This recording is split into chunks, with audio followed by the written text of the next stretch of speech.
All right. So, first of all, I've been in graphic design, branding, marketing, advertising for the last 38 years. And I've seen quite a lot of businesses grow consistently using brand and advertising. It is probably the most, branding itself is probably, in small business, is probably the most overlooked part of any business. I think because a lot of people don't understand what brand actually is. They don't understand what it can do for the business. They don't understand how important it is. And I'm here today just to give you a little bit of an awareness. I think probably if you could take anything away today, it would be to be aware of brand. So just be aware of brand. I mean, branding for small business as versus branding for larger businesses, medium to larger businesses, is totally different. A lot of people will say to you that it's similar, but it's not. I've looked at a lot of small businesses. I've helped a lot of small businesses with their brand, and it's very different. The reason why is because the larger businesses have the money to just throw at marketing. They can build the marketing up and appeal to the target market by just throwing money and making sure that, oh, if that doesn't work, we'll try something else. Small business, obviously, we're thinking about every dollar. So in small business, I like to say, let's just incrementally look at brand. Incrementally look at how brand works and what you can do for your business. So on that first page there, you can see it's a business that I helped and still is helping. He's been a client of mine for 8 years now. And in 1980, his father, it's a father and son business, his father started Unique Curtains, and that was the original logo. And then you can see the logo underneath is the current logo. And there's a page, there's an ad there that I'm showing that's part of the brand language, which is that sort of a curve. So that was in a yacht magazine. So it was advertising curtains in yachts. So it's just looking at how you can take your business little by little and just touch on the brand. It's the 1%ers. So we go to the next page. Branding itself is probably one of the most misunderstood things. There's so many definitions of brand. I'm not sure whether any of you guys understand what brand is. Do you? Do you understand what brand is? Does anyone want to have a go at sort of defining what brand is? Unique symbol or word that defines who you are. A unique symbol? Okay. Design or words. Or design or words, okay. Anyone else? What your customers think of you. Yeah, that's pretty close. Pretty close. That's pretty close. Anyone else want to define what brand is? I feel it's a combination too. It's your logo, how you represent, and what that recalls, and how significantly it recalls in your customer's mind. I mean, is Coke not a brand? Like, for example, when you think of Coke, yes, it's a logo and that sort of stuff, but Coke is the brand of that black syrup stuff. A bit like Guinness, for example. Guinness, you have that set picture in your mind of what the resulting almost product is from what you've actually seen. That's and you right. get that by just seeing the logo. It makes it get fun and exciting. Well, that's right. So it's not people on the really beach. about the drink inside, is it? It's about No. it's about the image. It's What about happens yes. in your head when you say, do you want a Coke? Yeah. It's making Yeah. It's when you buy Interesting. a Coke, buy a Guinness, every single time, you don't do exactly the same. That's what you bought before, and it's economics, it's an exchange. So sometimes it can be an emotional thing as well, can't it? Yeah. So let's say you go to McDonald's. Some people hate McDonald's. Some people really like it. You know, it tends to generate an emotional thing. And the way us brand people generate emotional things is through colour. Okay, colour actually is proven to have emotional aspects. Through typefaces. So typefaces have their own personalities. I mean, it sounds a bit crazy, but it's true. They have their own personalities. A typeface, shown in a certain way, at a certain size, will have its own personality. So colour, images, symbols, graphics, it all works to the brand. And there we have 4 definitions, well actually 5 definitions of what brand is, and they're all different. And I'm looking at them, and I just picked them out of the internet, and I'm looking at them thinking, wow, people really don't understand brand. So in this process of coming up with the course, and I've taught other courses in brand, I've also come up with my own definition of what brand is. So to me, brand is a perception that your customer has of your business, service, over time. Okay? So what I like to show is that brand is actually the perception someone has of your business over time. I worked this one up mainly because of John, because he liked to keep calling me a perception manager instead of a brand manager. So I was thinking about this, and I was thinking, well, perception manager doesn't quite cut it for me. I don't really feel like a perception manager. And I kept questioning myself, why? Why? The reason why is because a perception is something that you have of something right then and there. You perceive something. Whereas brand is over time. So brand is built over time. Your brand will be built over time. And that's why I want to say to you, as small business owners, small to medium business owners by the sounds of it, you need to build that brand slowly over time. And then people will perceive you and your values and your USP and your brand over time. So if you go to the next page, let's take a look at tomato sauce. Everyone knows tomato sauce? So which of those 5 tomato sauces would you actually pick?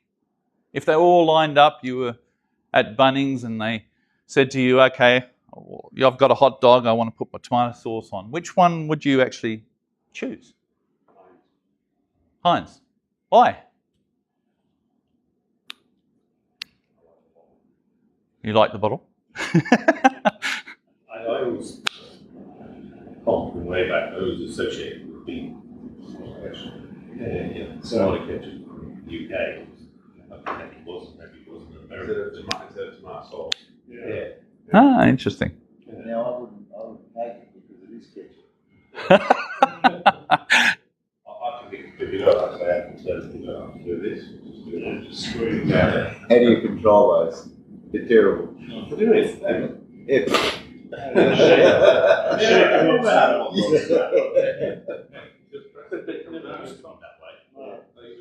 used to be just a bottle like everyone else. You used to like it, remember it anyway.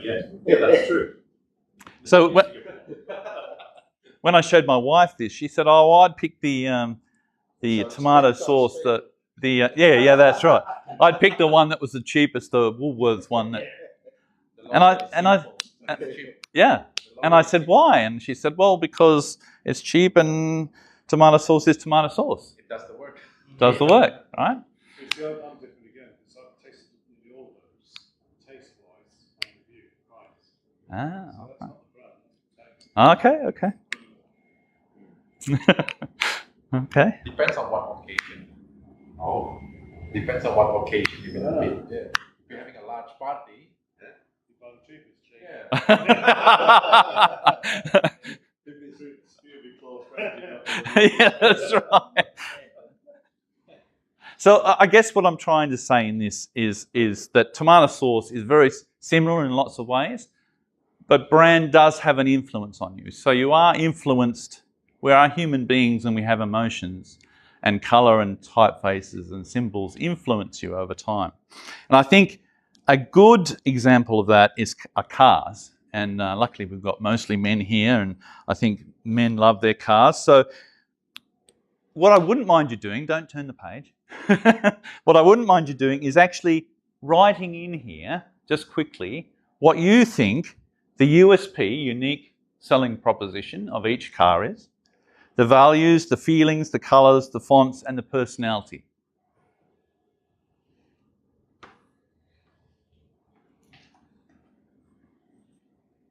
All right. So obviously everyone's going to have some personal feelings. This little exercise, I realised, brings out some emotions in people, which is good. So it's what brand is all about, touching the client with emotions. So it's what we are trying to do with brand. So if you have a look at the next page, I really put down what I thought was, and you'll have different things, but The colours are like almost, yeah. I swapped Mercedes and Jeep. so you can really see how Ferrari owns the colour red, right? And I think, and I'm not actually sure of this, but I think Coca-Cola actually has their colour trademarked. I think they actually have a specific colour. I don't know how that works, but Like Cadbury's in the colour purple. yeah, Got that trademark, it's specific. that's right. Shade of purple. Yeah. Yeah. Mm. And don't you, whenever you see that shade of purple, think a little bit about chocolate? And Absolutely. so, Wash 'em out.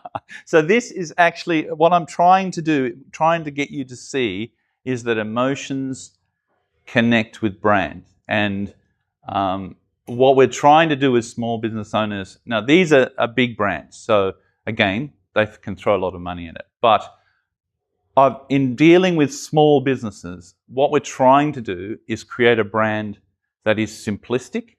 So if you can create a simplistic brand, a consistent brand, then people will consistently feel a certain way towards you. Okay? So consistently a certain typeface, consistently a certain colour, consistently a certain images. Okay?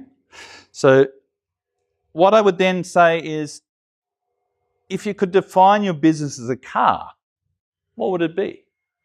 You know? Maybe it's strong hopping. Yeah. So maybe write that down. What would your business be if it was a car? All right. So what we're doing is defining business personality and targeting that personality to the client. So let's have a look at the client now. Let's just say that, let's have a look at relationships in themselves. Okay. So if you're having a relationship with someone, be it a friend, be it a partner, what is it that aligns that relationship? Trust. What else? Some like common interests. Common interests.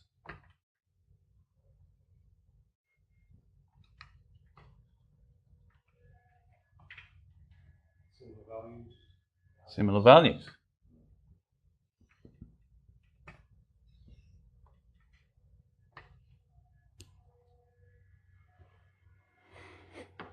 Common goals.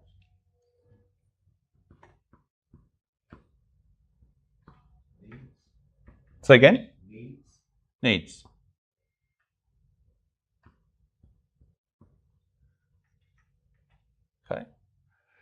So now let's have a look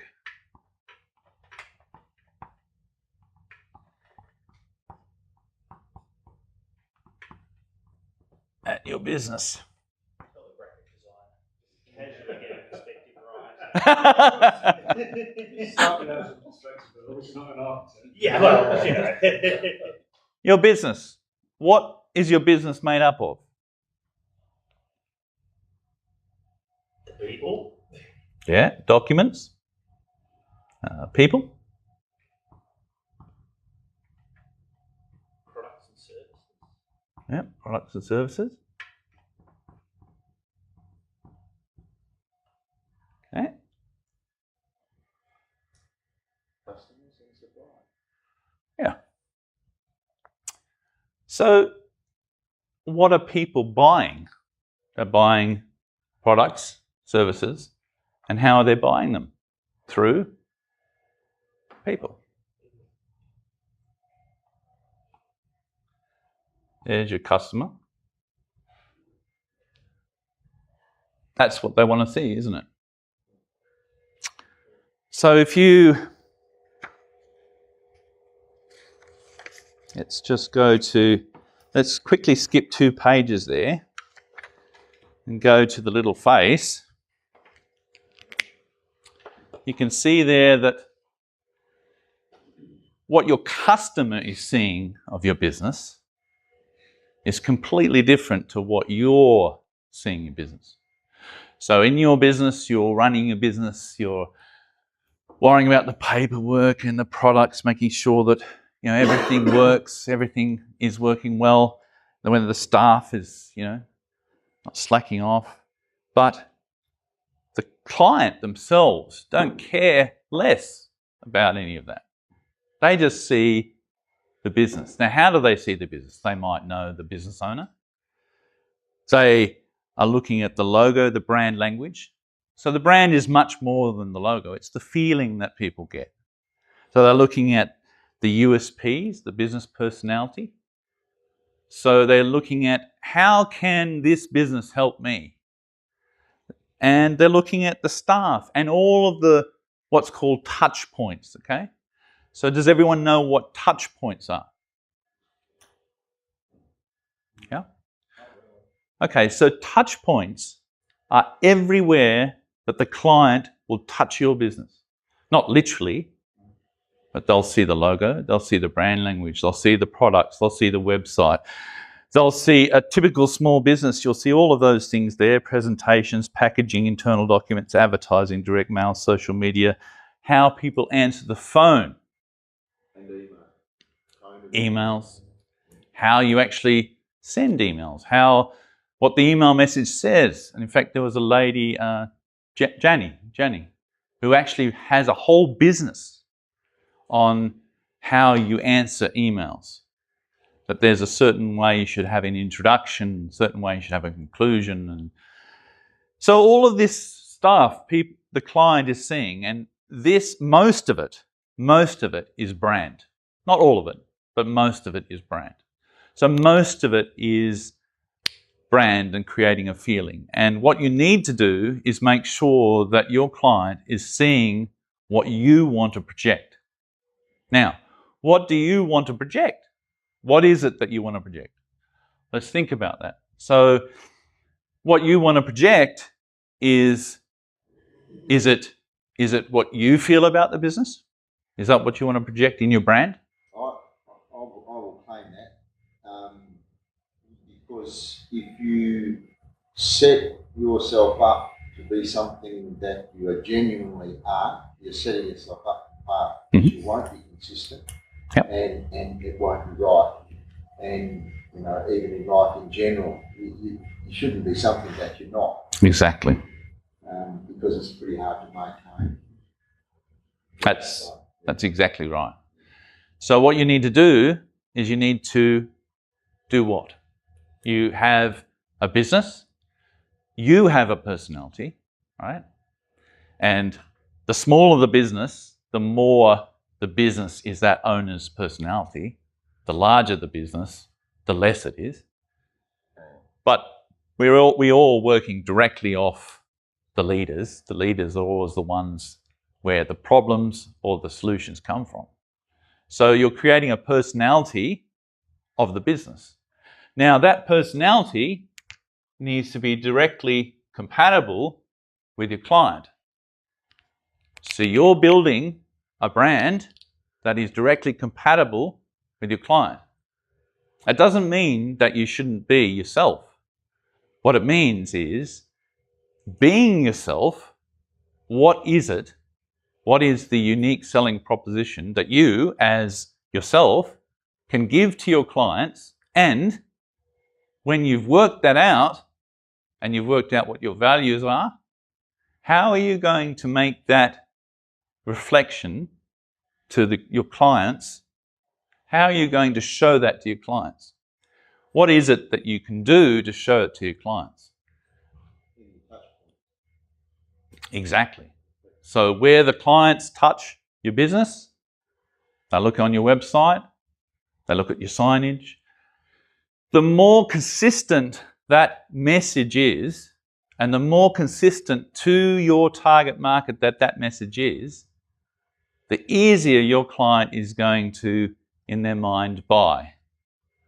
So when I'm setting up brand and brand language for a client, I must know what their values are, their USP are, the personality. I'll go to the business and actually have a look at the business, see how they're working the business, see what is happening.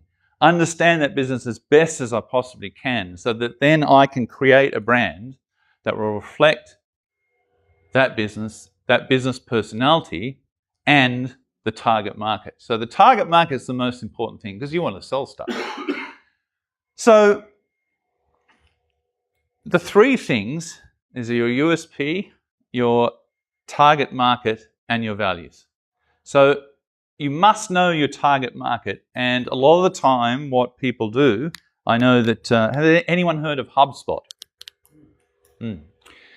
I have a client that I was working for, and HubSpot taught me quite a lot. I had a client, Simon Tyson, in Tasmania, that I'm not working for him now, but we were 10 years working together. And he employed HubSpot to help him out. HubSpot has a very specific way of going about setting up your website. So what it'll do is when someone comes into your website, they will say, do you want more information on something? If you do, put in your name and your email address. And then slowly over time, when that person keeps coming to the website, they'll add things like what's your phone number, And so eventually you'll get some data about that specific client, to the point where Simon actually had his website open. He said, Chris, come and have a look at this. I was having a look at his website, and as the clients were looking at his website, a message was coming across his website saying, John Denton is currently looking at your website.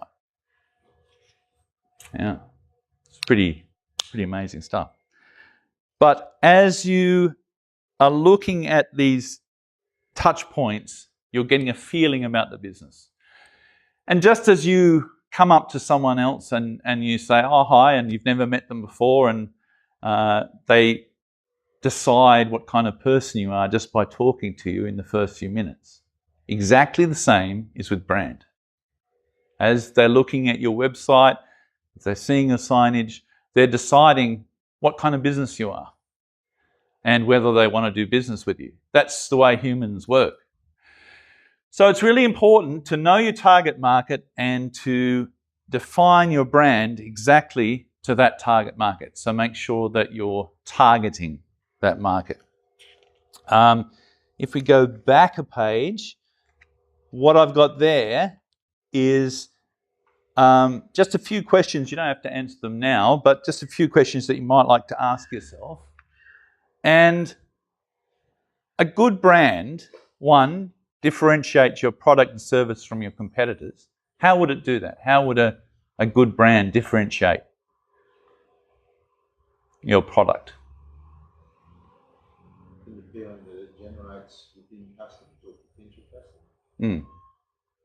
it would differentiate your product because it would define the product in the brand. And as that client is looking at the product, I'll say, okay, yeah, that is very different to that product. And it's a lot easier to understand. Like Apple, for instance, is such an easy to understand business because everything's so easy. The brand is so clean, and they define it. There's specific definitions of each brand, each part of the brand. So there'll be sub-brands. It attracts the right type of customer so that you are dealing with someone that not only wants your product, but can afford your product. So it might be that if you had a website and you just threw the website together, your high-end customers might just look at it and go, oh, well, I'm not sure I want to deal with this person. They're doing this subconsciously. They're not doing it consciously. But if you have something that looks specky, appeals to that target market, they'll go, oh, yeah, no, I feel right about this business. Okay? So for Unique Curtains, for instance, with their website, we define their values, we define their unique selling proposition, and the website has some beautiful pictures of curtains and blinds, and so much so that when I was doing the design, my wife came up behind me and she said, "I want that. That's what I want." And of course, I thought, "Oh no, that's a very expensive blind," but it was appealing to that target market. It allows you to charge higher prices. Why is it that it allows you to charge higher prices than your competition? Mm-hmm. So it's defining the value proposition to your client. Any other ideas? Sometimes clients would just rather work with you because they like the way you do things, even if it's more expensive. Yeah. And that's a very airy thing to try and define, but yeah. If they're comfortable with the brand, then they don't mind spending a bit more money just because they're comfortable dealing with the people that they're dealing with or the product. Yeah. And so on that topic, why do you think brand would make any difference to that? Because you are the Yeah. it's perception, isn't it? Yeah. Exactly. It's perception. So there's... Your something that's different from somebody else. You might have a service or a product that's value perceived from the customer's perspective. And you see, when John was doing a little seminar on a unique selling proposition, I was thinking, a lot of small businesses, there are hundreds of other businesses exactly the same. So how, even when you define your unique selling proposition, how do you differentiate yourself from all of the other customers? The only thing you've got left is brand. The only thing you've got left is appealing to that specific target market. So going a bit further with HubSpot actually gets you to define the persona of your target market. So has anyone created personas of their target market? So does anyone know what a persona is? Yeah, well, we're targeting basically decisive people who are focused on getting a job done, not on price. Yep. And sorry, Solution provider. or we're the solution provider. But we've decided over the years we will never ever deal with everybody. No. And we are quite conscious early whether it's a price hunter or a solution hunter. And we will deal, and I can almost guarantee that we will be doing business with the person who has a problem that they need solving, and they hand it over, because we've done it for a while. We've got a long history. In a short history, it's difficult to build that, but what am I saying? Yes, so decisive and solution seeking. And we won't sell to price hunters. Never. Part of the perception of brand, part of our brand is we've got a very painful, almost deadly business situation to being profitable. And in that process, we've dealt with people that we had to deal with because we needed the money, we wanted the turnover, Mm. we wouldn't want to do business with them, but we had to do business to Yeah. get money in. All the way through to now being a lot more selective about people who we want to do business with. Mm. And internally, we have basically a no dickhead policy, no Donald Trump policy.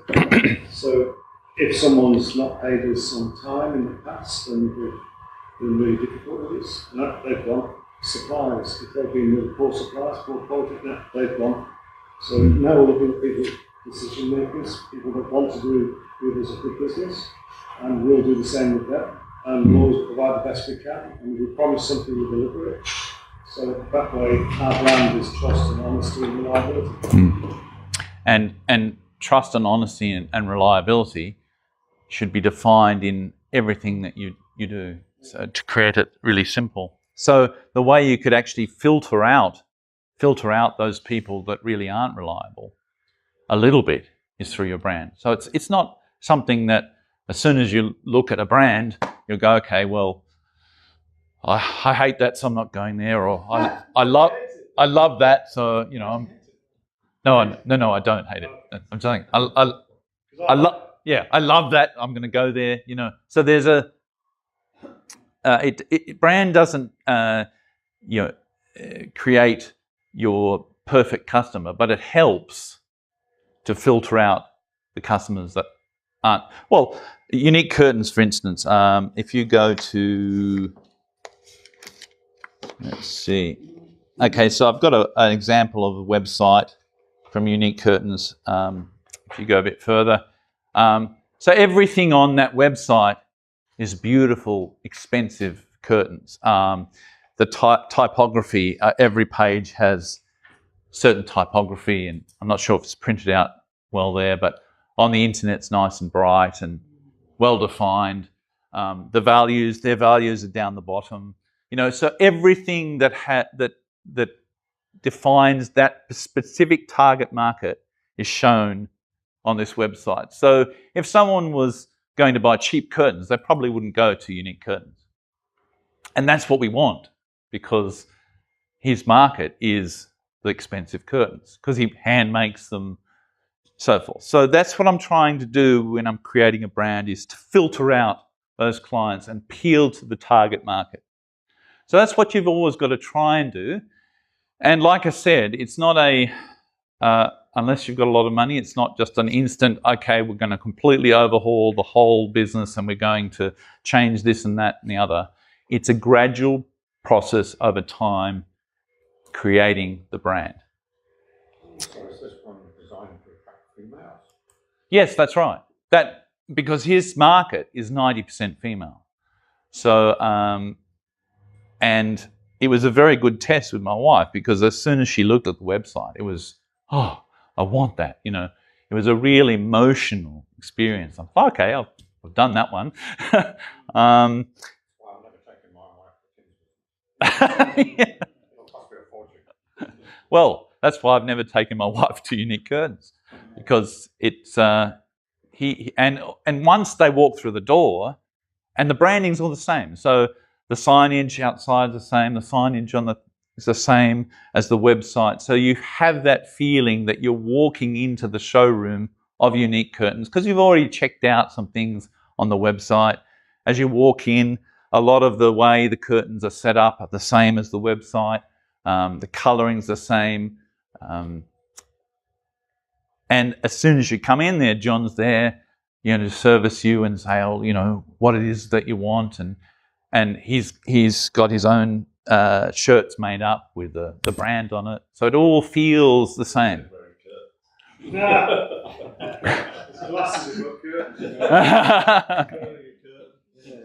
No, it all feels the same, so that the person feels comfortable, and they don't have to think too much, because if you have different colours, different brands, different typefaces on all of your touch points, what's going to happen? Automatic confusion. So you go, oh, well, is that the same business? And you don't want that. You want the least interference of emotion that you can. You want the emotion to be on the product, or the emotion to be on the service, not on the chaotic brand. The brand needs to be transparent so that you don't actually notice the brand. The brand is just there. Okay? Yeah, branding is subliminal, and that is why it's the hardest thing for me to sell. Yeah, we had a as someone who's been through a rebranding a couple of years ago, a partial rebranding, shall we say, just now that we've got a marketing person on board, that we're realising how many gaps there were in that rebrand. Like we rebranded, we got new logos and all that sort of thing, and then it's like, well, your email signatures don't quite match. And it's like the font you're using on the website is not the same font as you're using in your email. So all these little subtle things down to, okay, all the emails are going to be in 50% red, 50% green, 50% blue. So just real sort of tiny, seemingly piddly details that when you see it at the end, during the process you're thinking, oh, this is a bit over the top. But when you actually start sending it out and everyone's emails look consistent and they're consistent with the website and with all of the other documentation and stuff, it's amazing the difference it makes. And that's something we're still incrementally, as you were saying, sort of getting right, getting everything in line and slowly transitioning it as well. So that as we're transitioning, it's like every single element has to sort of come along with that. So yeah, it's been a fascinating process to see that. The issue then with the client is that they're seeing professional, organised. Absolutely, yeah. And whereas other organisations, if you're doing it differently, you're giving all these different messages to the client. Technician A sends an email and it's a different colour font. Technician B sends an email and it's just like, if they're not the same and consistent, there's that subliminal confusion going on. So we're definitely noticing that as a very real improvement doing that sort of thing. Can I ask, and it might be opinionated, but No, it's fine. what you're saying about like potential gradually tweaking aspects, Yes. what sort of time frame though would you, I suppose, put on something to say, well, okay, look, let's just start with this. If you're not kind of achieving the results that you were hoping for, is it because, well, hang on, no, I'll give it half a chance?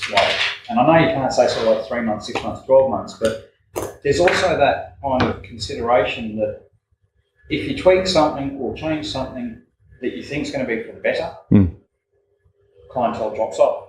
To what extent do you allow that to go, or clientele picks up and you think, well, that's really great, so what if we did this? And how, what sort of like measurements or methods would you use? Yeah. Because we've gone through it. We had company A, JV Engineering, was purchased, partnership with company B, Chess Engineering. JV Engineering has been in existence for 29 years, was well known throughout the industry, had a reputation, some of it not entirely positive, majority of it is positive. And Chess Engineering is Sydney based, not known here, and therefore had no real recognition here whatsoever. So you've got a brand that is well known and reasonably well respected and done that. And it was decided mutually that we would eventually take on Chess Engineering brand. Now, I had the same qualms as you. We're well known, we're JV Engineering, everybody knows us. Why would we change to Chess Engineering? Oh no, this is what we're going to do, we're going to change the brand. So the perception changes because overnight, people are going, where have you gone? Who are you? Are you still here? Have you gone back there? What's happened?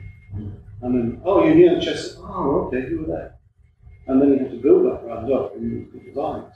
It's the same thing. No difference. It's really, and that was over 6 months. We did see a fall in sales, and then we did see a rise in sales. But it's because we kept knocking on doors and said it was the same company, don't worry about it, it's the same company. You had to let go of Let's recreate our future. Yeah. As you say, perception is reality. The customer's perception is It is. more and more. It is. And when I'm saying this, a lot of people listening to my seminars on branding, they say, well, I don't want to be someone else. I want to be myself. But you can be yourself. Just brand yourself as yourself. Be yourself properly, professionally. But branding is a whole lot of tweaking, and unless you can afford to do the whole lot at once. But it's a whole lot of tweaking, and it doesn't marketing, listen, marketing and advertising and branding is a whole lot of experimentation, to be honest. Especially marketing and advertising. I mean, I've worked for 20 years in advertising, and a lot of the time, the client will say, the owners will say to the client of the advertising agency will say to the client, "Oh, this will work. This will." And they have no idea. They really have no idea. They're doing it to make money, and advertising sometimes works and sometimes doesn't work. And branding is a little bit similar, except that branding, there's certain rules that I actually probably should write them down and show you sometime, but there's certain rules that you should have with branding and typefaces and colours, and those rules tend to be universal around human beings. Mind you, in certain countries it does change a little bit. For instance, I couldn't employ someone in, say, China to design a logo for me, because it's just, they think differently. There's a different mindset. There's a Western mindset, Eastern mindset. There's a difference. So the general rule is that branding, if you can tweak a little bit and head towards that target market without destroying the brand, without making the client go, "Whoa, who is this?" You want to be very careful with changing your brand to make sure that your clients don't walk away because they don't know who you are. So, where are we? So, I think at this stage, I might just have a look at a few websites of you guys. Yeah, just to, now that you understand brand a little bit. How do I turn this? Can I ask a question that's yes. kind of off left field? But yes. I'm going to ask it because you mentioned, what is the opinion on staff uniforms? You're talking about branding and the thing of when you walk in, you said he's had his shirts made up and. Sure. All your guys wear the same. Absolutely. Everyone wears the grey shirt, the logo on. Yeah. It's appropriate for us. It actually builds a team. As well. You don't? There's only me, but actually I do normally. Okay. I wear logo polos normally. And in the showroom? In your showroom? Yeah, if you walked into a curtain showroom, the staff would be all wearing. I just think it sends a message, consistency, style, approach. Because you get two different. I'm going a bit off track, but you get two different things. Because obviously, in my industry, people are looking for that design, that flair, that stuff, and then you get people that say, "Well, if you all look the same, they feel they." Are they getting whereas they can express themselves with what they're wearing and stuff? But we've got this issue where for a long time it's been fine because the girls have been they've now got one girl who doesn't always present well. One does, always looks great. The other one I sometimes walk in and go, okay. And my wife has noticed it recently. Like, what is she going on with? So now I'm starting to think, do I just say to them, buy a shirt with a logo on it, this is what we're wearing every day. From a lot of females, both employees and the daughters and now, but the main thing I've actually heard previously from a female, not being a sexist point of view, was that uniforms make their lives so much easier because they don't have to think about what I'm going to wear today. What's your take? Not just me, very useful. Great. Absolutely. Exactly. 5 shirts, all that, one for each weekday, that's it, done. Mine are numbered. Whoa! That says something more about you than that, Yeah, exactly. My opinion on it is anything that can make the brand simple and less complicated subliminally for the client, the better. Like So- JB Hi-Fi, they don't have a uniform there because the value and the image of the company as well. They want to show that they're cheap and casual. Thank you so much, because that is exactly right.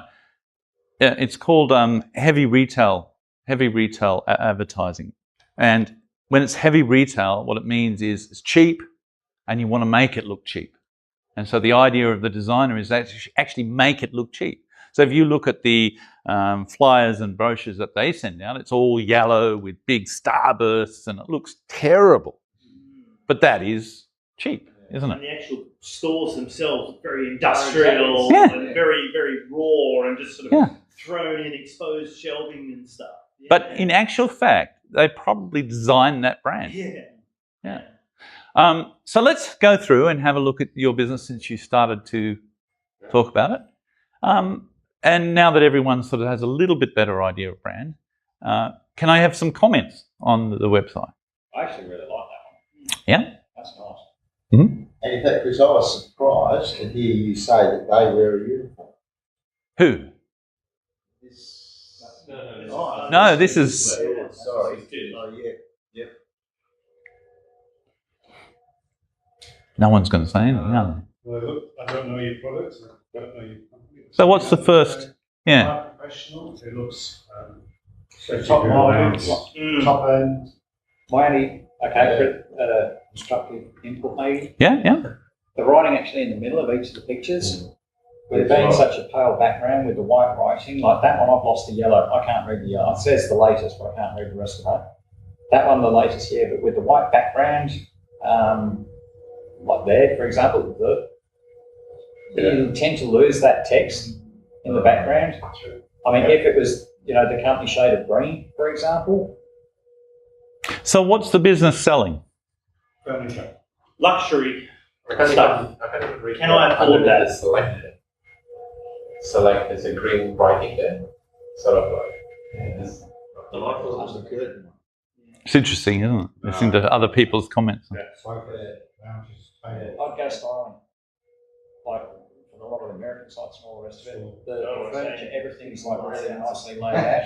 They are very To stylish. me, it says the full range of internal residential stuff. So, Okay, and what's your target market?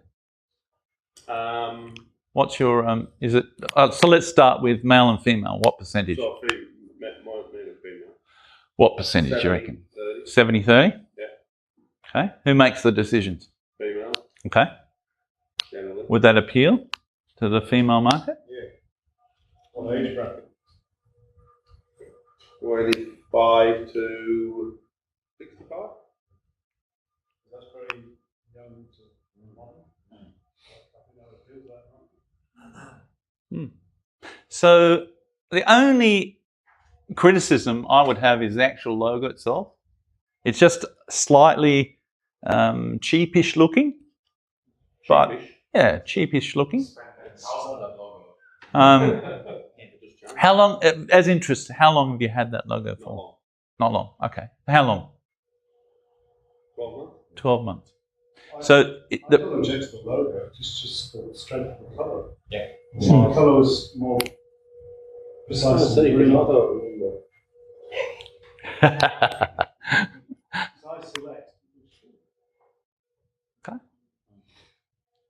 So I think that the website and everything looks specky, looks great. And what I find interesting is that a lot of people in building websites, they get the website designer to just build the website. And for the website designer, it's a lot easier to take a template and just change the template. The trouble with that is that it creates the same looking websites over and over and over. Yeah, see that. I don't think that. really well. That's probably just the project already. Yeah. Yeah. Every WordPress website has that scrolling Yes. opening page. It's the way it's shown. You need to buy. Yeah. I think you've done something that. The website Logo doesn't. I've never seen it look so washed out. Yeah. I think the domain name is too long as well, don't you think? Select residential solutions. Oh, interesting. Select residential. I didn't think of that one. Overall, I reckon 8 out of 10. But you know, we've recently checked because it used to be selectsolutions.net.au, and we've recently changed it to the .com. Yeah. Because we were called originally, the name was Select Solutions, and when we had you had to change it. We added a commercial site. We added the residential and the commercial. So there's another website called Select Commercial Solutions, which is same logo, different colours. It's quite clever because the word select can mean two things. Select can mean high custom, and also select can mean choice. I guess the message to me is that those photographs need to be more typical installation, rather than some of these matches and stuff. That's good. And that's relatively easy to So check. we don't sell, but No, you don't sell, but you're selling a kitchen and a bathroom. It's really bad. In our industry, I don't know if it's transferable to yours, but we have case studies like before and after. Yeah. Well, there is if that will happen properly, there is. Before and My after. office is doing houses. So you reckon maybe if there was to me they're rolling a bit quick too, but like a before and after as it comes across. Yeah, I think that'd be a great idea. Before and after, before and You could actually have a separate page. after. I think there is. Okay, all right, yeah. So, It's really powerful. But it needs to be on the first one, doesn't it? So I think you're selling the dream initially and getting because there is a portfolio before and afters. Yeah. That we've done. You don't want to get into your grubbies straight away. I think you've captured the dream, Alan said, and if people want to pursue that, they can see, okay, that's what our joint looks like, that's what it can look like. Remember, people get confused with it. The goal of the website, especially for yours, is to get a lead, right? Because that's the only goal is, creates the credibility and all that sort of stuff, is to get the inquiry. And so don't confuse it by trying to tell the customer all the things you want to tell them. I couldn't agree with Alan more. A lot of people think that the website's to market. Yeah. It's not. It's it's just to get the customer. That's it. It's once. The other thing about a website is because of the 0 to 1 binary system. If somebody goes on there and looks at it, behind the scenes you can say, okay, they looked at that, looked at 10 seconds, they disappeared and went somewhere else. So you know by the number of clicks and how long they spent on there, what you're looking at, where their interests lie, and if you can get a name, an address, contact detail, they've been on there for some time, you can then send them a follow-up email that says, register you into our website. Yeah, that's what HubSpot. That's how we use ours. Does HubSpot link? So they don't control your website. They don't. And what they do is they'll link each page with like you'll have a what do they call it? Where you push a button and you want say to download. Say in your case it might be download the latest styles of kitchen for free. Okay. So you click the button and then it comes up name, email address, and then once that happens, it then goes onto your database. Yeah. Then HubSpot feed you stuff over months. So every month they feed you something, and then if you go back onto the website, there might be another, because they know your ISP address. Yeah. When that website's brought up, they'll actually put a different offer. So to everyone else, they'll see the free ebook, but to your website, to your computer, you'll see something different, like we will see how we change your kitchen before and after. Download that. So then it then goes and says, okay, what is your name, email address, and phone number? Yeah, okay. And then, so every time it's adding a little bit more. So that eventually you have all of their details. Yeah. Do you make that yourself? It's the website. No, somebody did it for us. Is it what? No, the website is for 18 months, isn't it? 18 months, isn't it? the colouring and the colouring, the image is spot on. I really like it. So it's the only thing I would say is the logo is just. The reason why I say it is it's because the logo has a font. The Elect font is, I think, I can't remember, but it's a rounded font, and the way the S and the 3 dimensions are working, it's.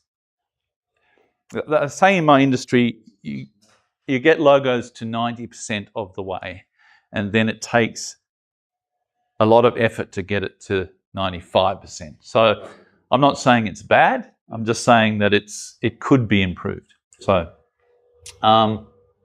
okay. Let's go to the next one. What have we got here? Protective cases. What do you reckon?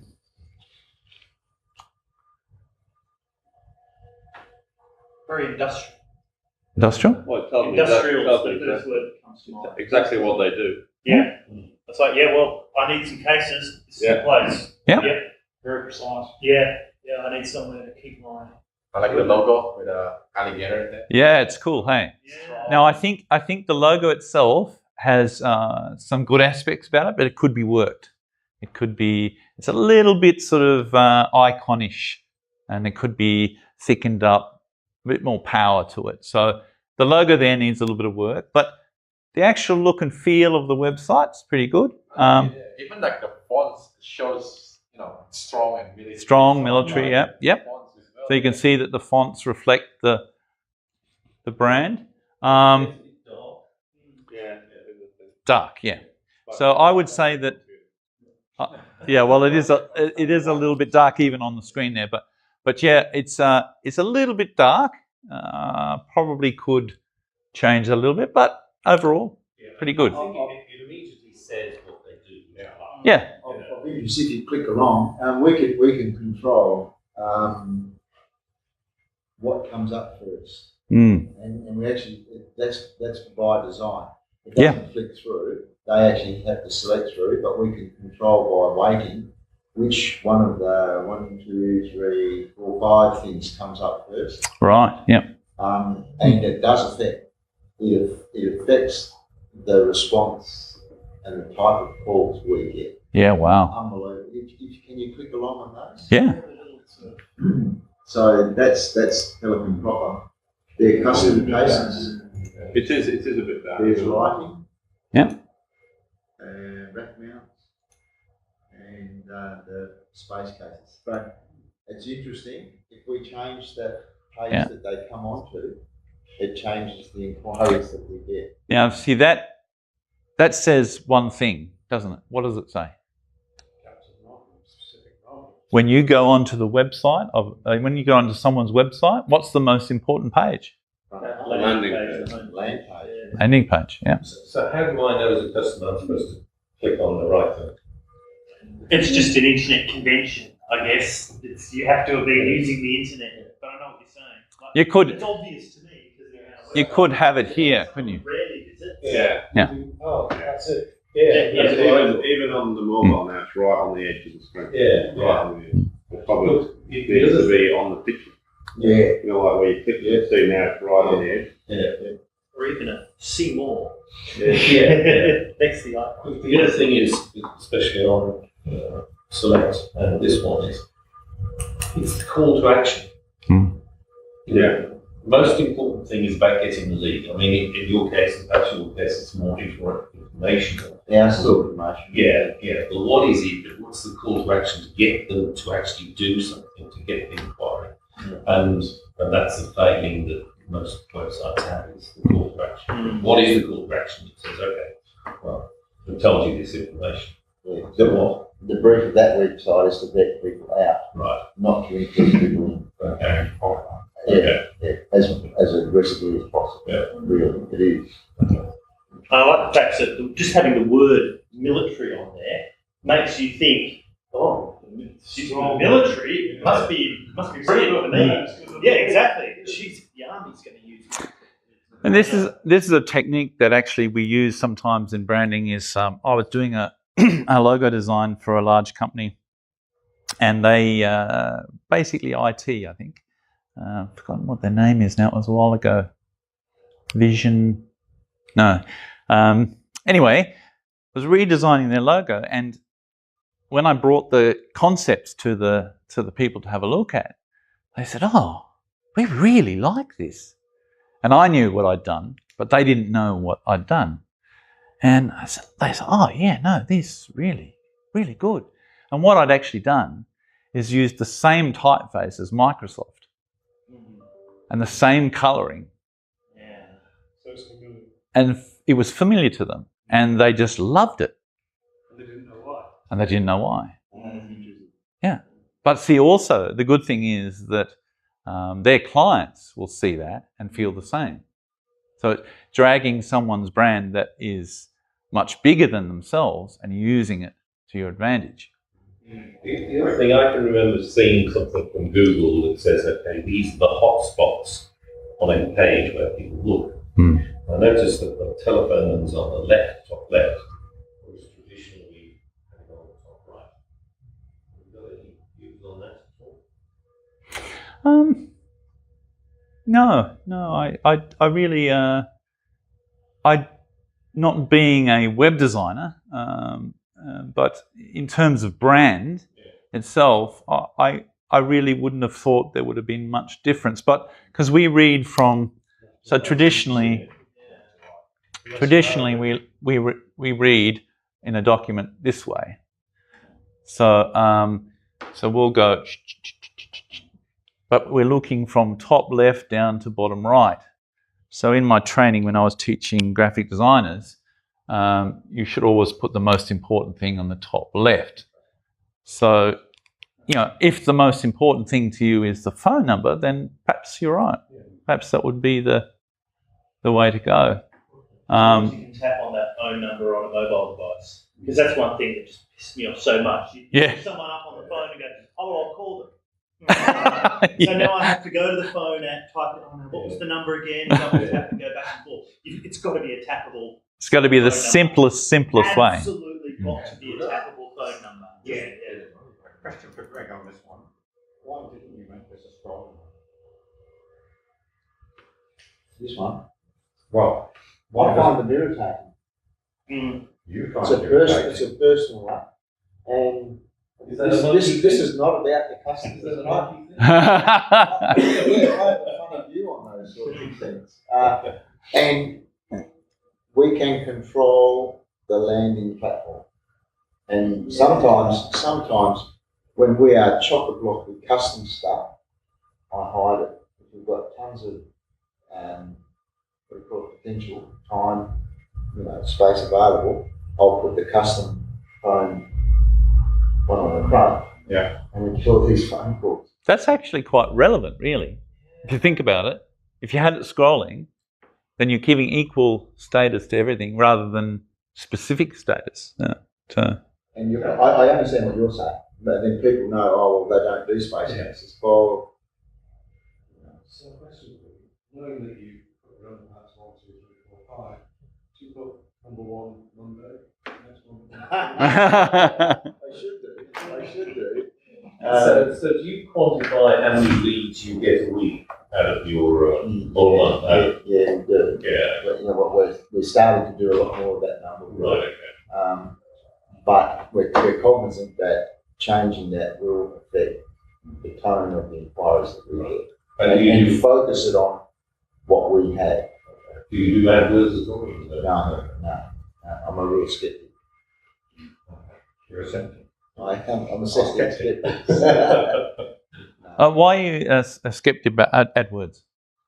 I'm a dinosaur. I don't understand it. I believe I'm getting ripped off. No risk. And I just don't do it. Not interested. I'm really flat out delivering a really good job for my customers, and that's my AdWords. I guess if you've got plenty of work, it's really irrelevant, isn't it? Well, again, AdWords are best when a site's new or something like that to get people there. But over time, they've got such a great reputation, then it's more organic than. Exactly, yeah. But that is the whole point, that you AdWords builds it in the SEO and hopefully this out the AdWords alright. Yeah. The organic. Have you tried it? You want to try? Okay. This will be an interesting one. No, it won't. Literally 2 weeks' time, if we'd done this, we would have something better to show you. Oh, yeah. Oh, you're redoing it? Due sort of by about now. Oh, We okay. should have finished our review by now and had our new website up, but unfortunately, we haven't even got it for review. Oh, So okay. it'll be another week, and then it'll be however long after that. But yeah. So what does it say to you guys? Green's the colour of the moment. It's a common thing. Did you already use the same web design? No, we've been green for 27 years. Yes, look, it's a bit confusing. You don't know what they do actually. You see tablets in the phone and everything. Yeah, looks like my bench stuff My space. We were very excited by this website 3 years ago, and very quickly we decided, I really do like this, the 7 reasons. It's really giving you your unique selling proposition that, you know. This here looks like, yeah, it looks like you're a waste disposal for... oh yeah. That's right. Love the logo. It's great. Oh, that's good because that's our newly designed logo. Yeah. 2 or 3 years ago. Yeah. That looks washed. I can't read that. Yes. Yeah, it's yours, isn't it? Is that yours? Yes. So this is, I do it myself. There's going to be a lot of feedbacks. I'm going to take it. Yeah. Spent like, 30 hours doing it. And the logo itself was obviously a designed logo, or did you do it yourself? I do everything myself. With my Is that friend. right? Yeah, my friend studying a graphic designer and just helping me out. Yeah. Yeah, I quite like the logo. It's good. Simple and, Yeah. you know, color, the blue and the gray. That's what my shirt is going to represent.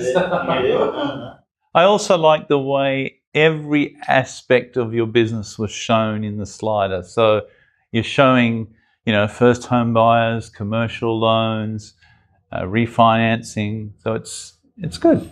And that's my target market as well. Young family, young couple, singles. Yeah. That's what I'm trying to showcase on the first page. Good stuff. And the colouring, what do you guys think of the colouring? Conservative. Yeah. Conservative, but also light-heartish, you know, some youngish with that bluish colour. I like this pattern here, which sort of gives you the suit look. You know, so it gives a little bit of smartness to it. Yeah. And the people are all sort of young people who are going out for their first home, or maybe their second home because they've just got a family. Yeah. I think you did very well on it. It's good. Thank you. I like the roof. I like the sign. The logo. It's not solid. I don't think this fellow's here, is he? No. Should we talk about his website without him being here? What does he do? He flies something. No, I mean, you get GPS. broadband while you're in the sky. That's what it means to me. Yeah. I didn't know you could do that. No. Have broadband in the sky. Yeah. I was going to say to him, perhaps the better thing would be to have the information he has on the... It was a visitor that was supposed to be here this morning. Oh, he's new, is he? But he's not here. Yeah. Ah, that was it. I was going to say to him, it's probably better to have what the company does on the home page, which is here. Oh no, it's not that one. Sorry. Mobile phones, telecommunications, so they resell. Well, like a Vodafone. Yeah, they're a reseller of telecommunications services. In aeroplane. So No. what I would have liked to have seen is perhaps this information here given to them on the home page, which is sort of a little bit more of an outline. Yeah, see, just mainly those points there, really. Yeah. Nothing to do with You flight. can get 4G of that. Well, Nothing to do with flight. I believe it's. Yeah, that's what. We should leave it until. Yeah. Everyone gets their turn. You want to say anything in your defence before we start? Yeah, all right.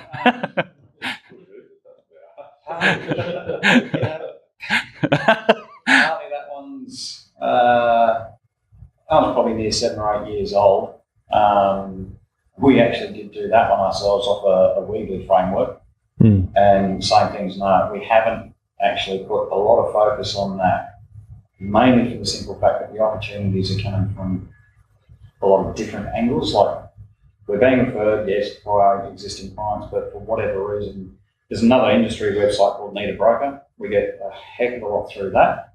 But the other one where we still don't understand, but the Insurance Council of Australia, for whatever reason, challenging cases seem to refer a lot through. Okay. So this hasn't been a priority of ours because, no, we don't tend to get a lot from it. I can understand why. But no, it's because at the moment, the different avenues that we're getting from.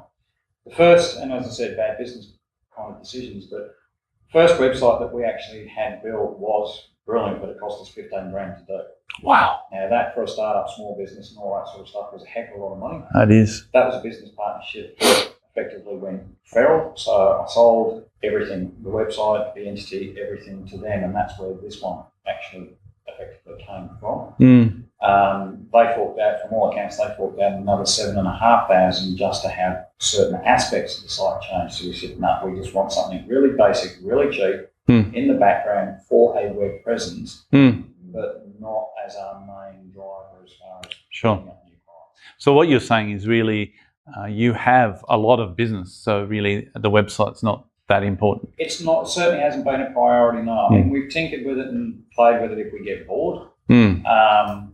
We did utilise a service, and I can't remember the name now, but $3,500 with them and solicitor action later because we lost 2 domain names through them. Oof.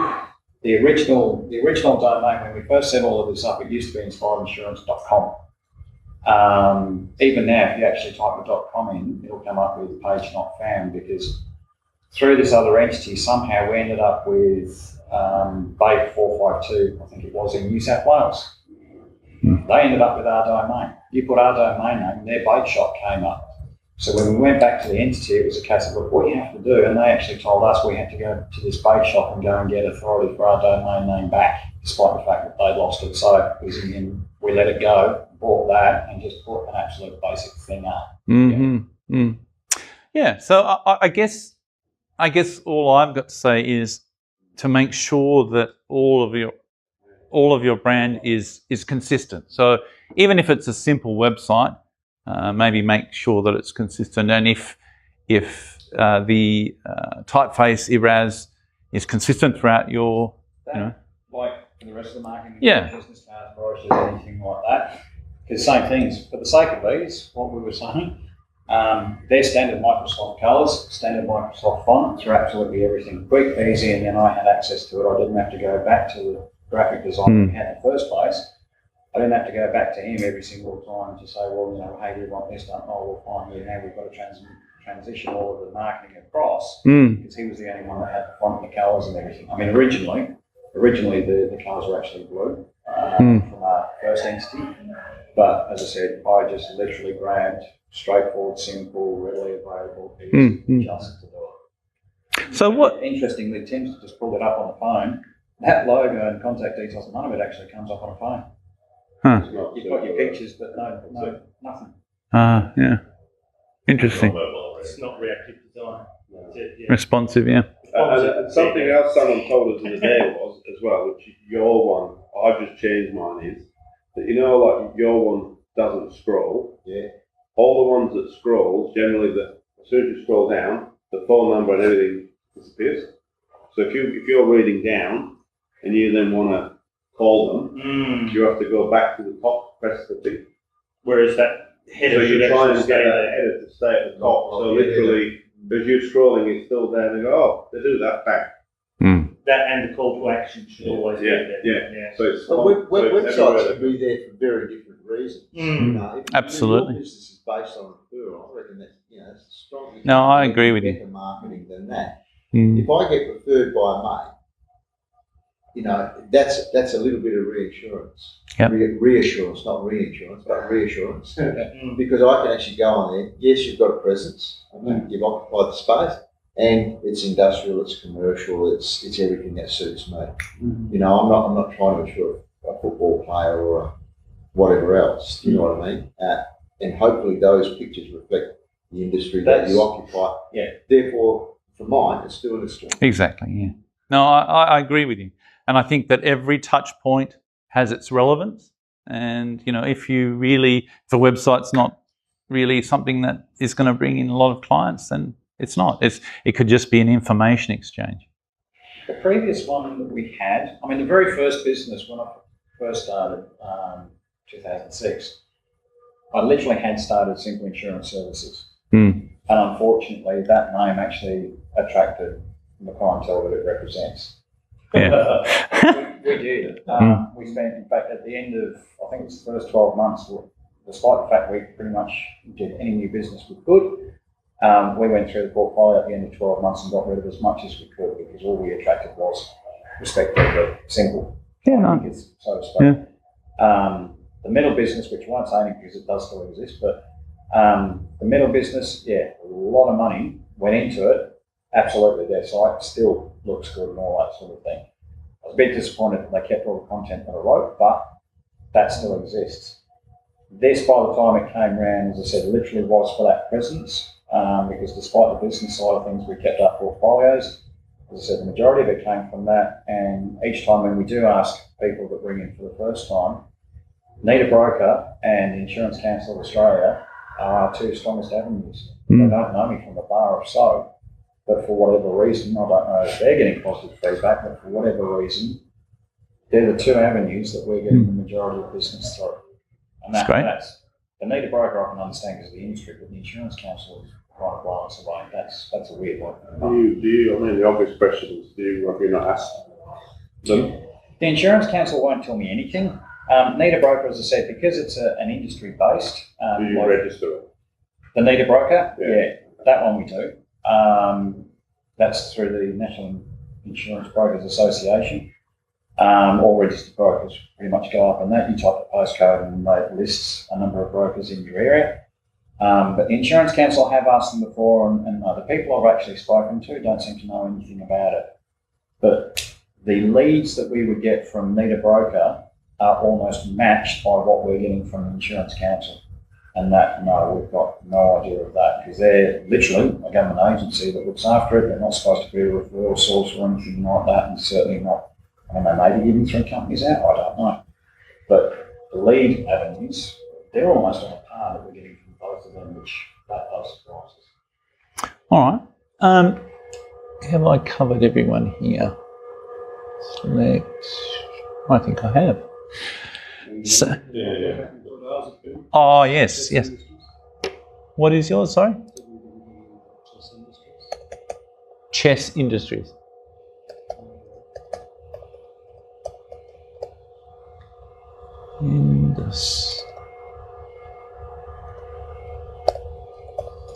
.com.au.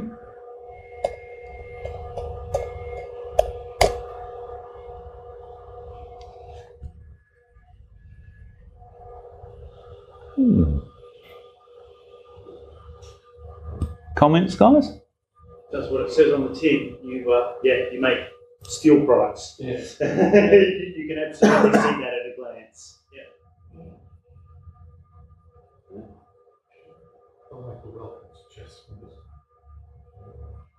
What does the logo say? I want your words. What is it meant to say? I've asked this question before. The chess is, when you play the game of chess, you're playing a game which is multi-dimensional. Yes. That's part of this game. The flag is the finish line, so you're completing the job on time. Mm-hmm. They're very subtle. Okay. Yeah. It only has to be subtle. I was just interested. And the colouring, what's the burgundy colour, the brown burgundy colour? Paintwork is that colour, white cars, that colour. So in terms of consistency of brand, that colour's transferred. There was no reason for it in the first place? Yeah. Red is one of those danger signals, so that could be misinterpreted. Yeah. Red also means power. Mm. I think you rust and steel. Oh! We don't know. Yeah. I'm just being all blunt. So I guess I mean that certainly went through my mind is the rust. So I wasn't sure whether that was a positive thing or sometimes no. So maybe that was. Could be the red oxide. A red outside paint. Yes. Yeah. Yeah. Is there any reason why your company is called Chess Engineering, but in the website is Chess Industries? The parent company is Chess Industries. Oh, So if you look at Chess Engineering or Chess Industries, you get the same. So the parent company is Chess Industries, and you've got Chess Engineering, and do you have another division? Chess WA, Chess New South Wales. Ah, I see. Yeah. Okay. And so, do your numbers work? So if you click on the numbers, do they work? With a mobile. And are they your facility? I need to find out how you Are they your facilities? It does work. Yeah. Right, cool. Don't know how to do it. And we had a competitor once time that had this incredible website that didn't look like that. And you thought, wow, we could get anything we want from there. It wasn't even, it was a stock picture somewhere, you know. Yeah, And my opinion of the net is it's easy to advertise, but in reality it's hard to deliver. And also your reputation and brand. yeah. We do. So if we walked in, we would see that. Well, that's our actual factory. Mm. That's a real picture.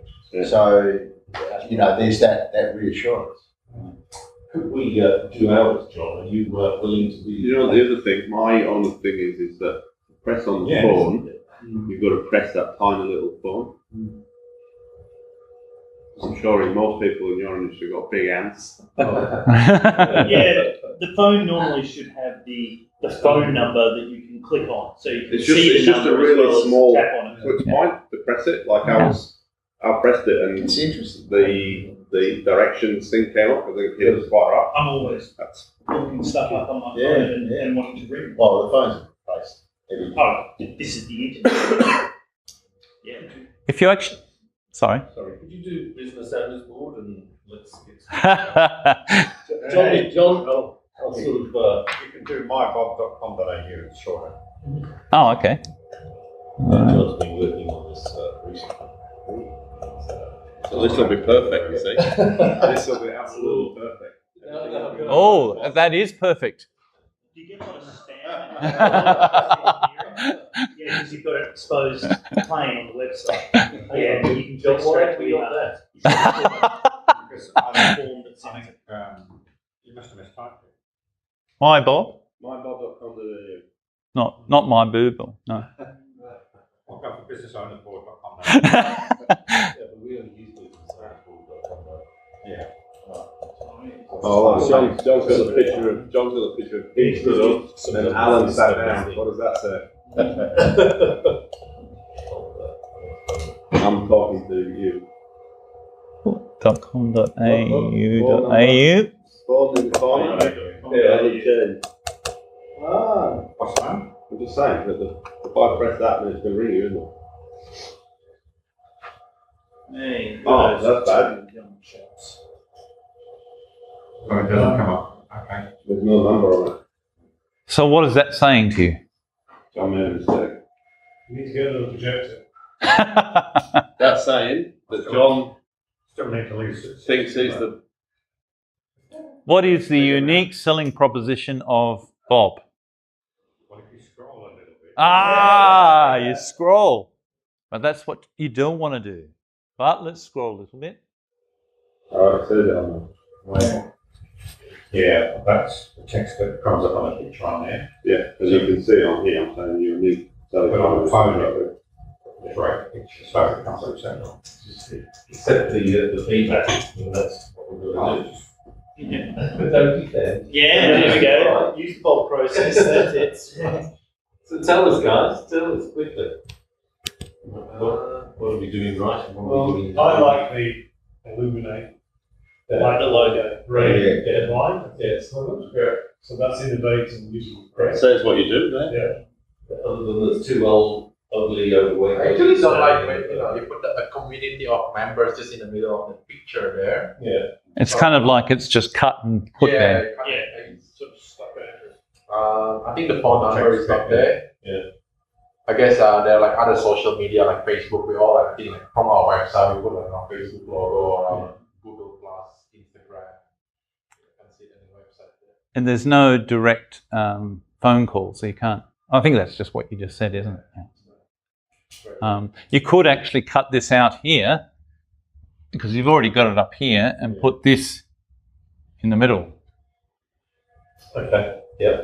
Also, things just take the background out of it, keep it. And it's not even in the It's center. on mobile, it's brilliant. I guess.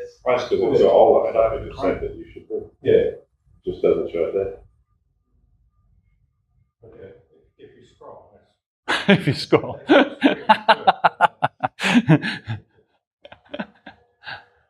Could have said the same thing about ours. Yeah, that's right. You scroll, there's actually information there. But yeah, That's it. So what I'm interested in the initial presentation, but if you're not, if the first, and this is what we've been thinking about with our new website, if that first impression doesn't get you, you've Googled and you found 17 results. You're just going to click through them until you find the one that's of interest to you. I just open up 7 results and 7 tabs and then just go through the tabs and then actually scroll through the one that interests me. If I'm looking for balloons or if I'm looking for a house, that's the way it works. So yeah. Why not have on the top there, instead of having the 2 old guys, have the people that are speaking. So you might. if you keep scrolling. But the website make it like he looks wise and Yeah. Do they look wise? trust this, I mean, you compare if you put like a young people there. I mean, like, Yeah, no. I don't want to learn from young people. Yeah. Are you suggesting then that, for example, some of the pictures that are taken in a group situation like that they could actually be scrolling Yeah. behind Yeah. on different presenters Yeah. and different backgrounds? Exactly. Yeah. That's what I'm saying. Have that scrolling. Or you could actually have a video of the people presenting. It looks like he's pitching his business in a Shark Tank. This is my business. Let's do John a favour and scroll right down. So. Oh yeah. Testimonials. I like the idea of that opening being a view from about where that camera is, so you can see the entire a full board of people. On the front page of that picture, like a meeting, speaker, rotated through. You just want to be on the front page, don't you, John?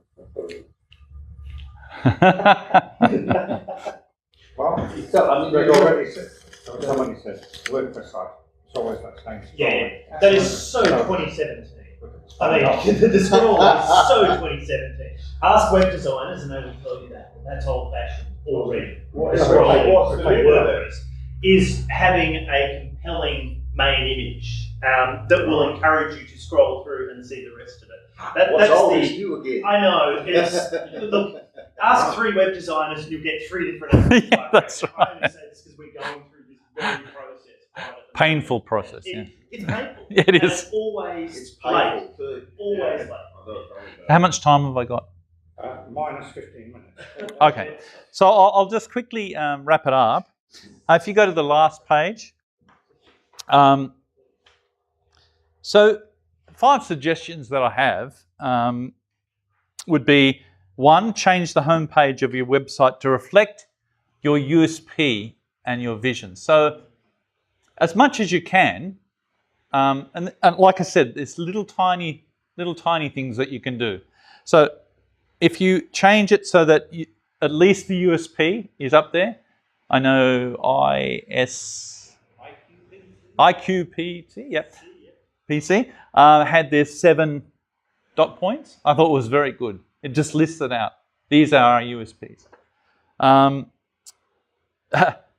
Take out AdWords? No.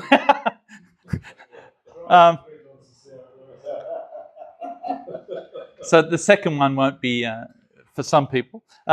Create a PDF that you can attach to your quotes to explain what your USP is, to explain what your vision is. So you might just, as you send quotes to those people, you attach a PDF that explains your USP and visions. Review all customers and see if they fit into your USP and your vision, and contact them.